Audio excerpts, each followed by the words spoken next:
Alors, projet maintenant, la phase projet qui fait partie de l'étape études et projet. Donc encore une phase très importante pour vous. Donc cette phase se trouve ici, en études et projets, donc elle suit le permis de construire, lorsque le permis de construire a été accordé par l'autorité, par la mairie. On va mettre en place le projet avant de consulter les entreprises. Voilà. Donc,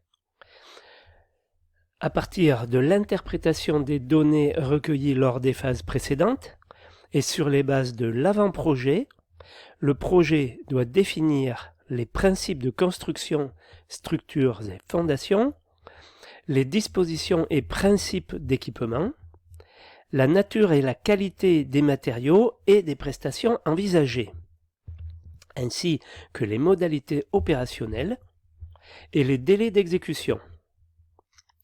Alors, étude de la structure et de l'enveloppe. Sans remettre en cause les choix effectués lors de l'avant-projet, il faut examiner les détails techniques permettant leur réalisation. Le mode opératoire ne doit pas être négligé car il peut influer sur la qualité de l'ouvrage ainsi que sur les délais d'exécution. Principaux points à examiner. Mode opératoire de construction de la structure et des façades, notamment pour une structure béton. Type de plancher. Possibilité de préfabrication. Réalisation des façades, etc. Détails de préfabrication les plus répétitifs. Jonction de dalles ou de murs, système de fixation ou d'accrochage des façades. Donc en fonction du mode opératoire, si j'ai un plancher pré-dalle ou dalle pleine ou dalle alvéolée ou poutre alourdie, ça ne sera pas la même façon d'envisager le descriptif des travaux, par exemple. Dimensionnement des trémies d'escalier et des gaines d'ascenseur en fonction de la réglementation en vigueur. Prédimensionnement de la structure, mur, pignon, façade. Positionnement définitif des joints de dilatation et des joints de rupture. Calcul des descentes de charge et du contreventement. Il peut être entrepris lorsque les charges affectées aux différents locaux sont définitivement connues et le prédimensionnement fixé, et permet alors d'établir le dimensionnement définitif de la structure, le calcul des fondations en fonction du mode opératoire préalablement arrêté, l'étude détaillée de l'adaptation au sol des bâtiments et de leurs accès. Influence des éléments naturels sur la conception. Il convient de porter une attention particulière aux points suivants en fonction des risques météorologiques.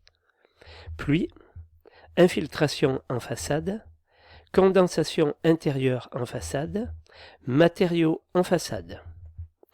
Grêle, épaisseur des vitrages, résistance au choc.